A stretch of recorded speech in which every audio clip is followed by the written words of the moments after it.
अब हम स्टार्ट करते हैं कैरेक्टरिस्टिक्स ऑफ मोटिवेशन। मोटिवेशन क्या है ये हमने इसके मीनिंग में पढ़ा, और मीनिंग के अकॉर्डिंग ही हर पॉइंट की हम डेफिनेशन, अगर डेफिनेशन और मीनिंग हमने अच्छे से कर रखा है तो कैरेक्टरिस्टिक्स भी इजीली बता सकते हैं। फर्स्ट है motivation is an internal feeling. मैंने आपको यही बताया था। देखो, एबिलिटी है जो किसी काम को करने की, वो एक्सटर्नल है, काम को सिखाया जा सकता है, लेकिन काम को करने के लिए दिल से तैयार करना internal feeling. So motivation is psychological concept which lies within a person. First of all some needs appear in the mind. सबसे पहले उसके माइंड को हमें साइकोलॉजिकली पढ़ना पड़ता है कि इस व्यक्ति को किस चीज की जरूरत है। जैसे आपके पेरेंट्स आपको मोटिवेट करने के लिए, उन्हें पता होता है कि ये स्मार्टफोन के लिए इसकी जरूरत है, या इस बच्चे को एक्टिवा की जरूरत है, लेकिन अभी पेरेंट्स दिला नहीं रहे, तो वो ऐसी चीज मोटिवेटर के रूप में आपके पास रख देते हैं ना कि बेटा तुम्हारे 12th में इतने मार्क्स आए तो आपको एक्टिवा दिलाएंगे या आपको स्मार्टफोन दिलाएंगे। तो ये मोटिवेटर क्या होता है? सबसे पहले मोटिवेट करने के लिए हमें उस व्यक्ति की जरूरत को समझना होता है। जरूरत को समझने के बाद वो उसके व्यवहार पे इफेक्ट डालती है। अगर उसे कोई ऐसा मोटिवेटर मिल गया तो आप एक बारी चेक करके देखना, नोट करके देखना कि वो उसी काम को कितनी ज़्यादा एफिशिएंसी से करना शुरू कर देते। आप लोग ज़्यादा मेहनत करना शुरू कर देते हो ना जब आपकी इंटरनल फीलिंग क्रिएट होती है, चाहे वो पॉजिटिव हो चाहे नेगेटिव हो। He wants to do some work in order to satisfy those needs. इसी ऑर्डर में वो क्या करता है? उन आवश्यकताओं को पूरा करने की कोशिश करता है।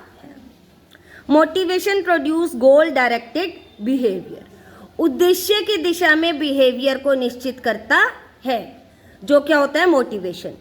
Motivation is the power which leads the employees to achievement of their goals. The behaviour of the motivated employ.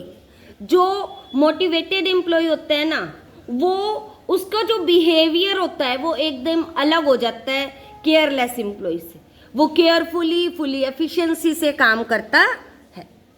It clearly shows that they are inclined towards the achievement of their goals. कि वो जो motivated employ अपने उद्देश्यों को प्राप्त करने के लिए हर संभव कोशिश करना शुरू कर देता है। For example, promotion is a technique of motivation. The employees who desire to be promoted definitely improve their work performance।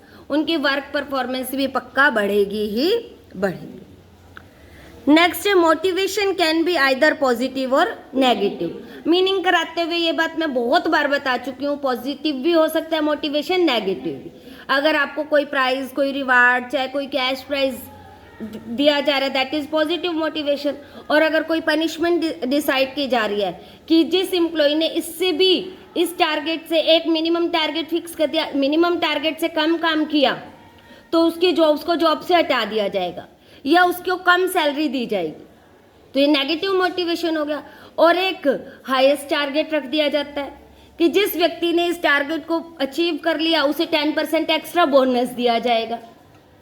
तो कुछ एम्प्लॉयज हाईएस्ट के लिए कोशिश करेंगे, कुछ लोएस्ट के लिए।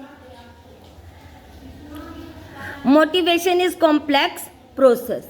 हर व्यक्ति की साइकोलॉजी को पढ़ना और समझना इतना आसान नहीं है, और समय के साथ व्यक्ति की आवश्यकताएं परिवर्तित होती रहती हैं। All the people working in an organisation have different nature. All have different needs. सबकी अलग अलग आवश्यकताएं हैं, सबकी साइकोलॉजी को समझना इतना आसान नहीं है। Therefore everybody can not be motivated with only one motivator. सबके लिए एक ही मोटिवेटर को रखना हमारे लिए पॉसिबल नहीं है। हर समय के साथ और व्यक्ति के साथ अलग अलग मोटिवेटर हमें चूज करने पड़ते हैं। स्पेसिफिक मोटिवेटर की डेफिनेशन भी गिवन है आपको यहाँ। It refer to that technique which is employed to motivate people.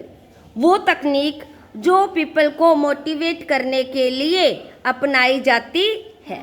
अभी मैंने आपको बताया भी एग्जाम्पल में, such as bonus, job security, कि जो लोग टारगेट को अचीव करते रहेंगे उनकी जॉब सिक्योर रहेगी। या उनको एक्स्ट्रा बोनस दिया जाएगा, तो ये दोनों क्या है, पॉजिटिव मोटिवेशन।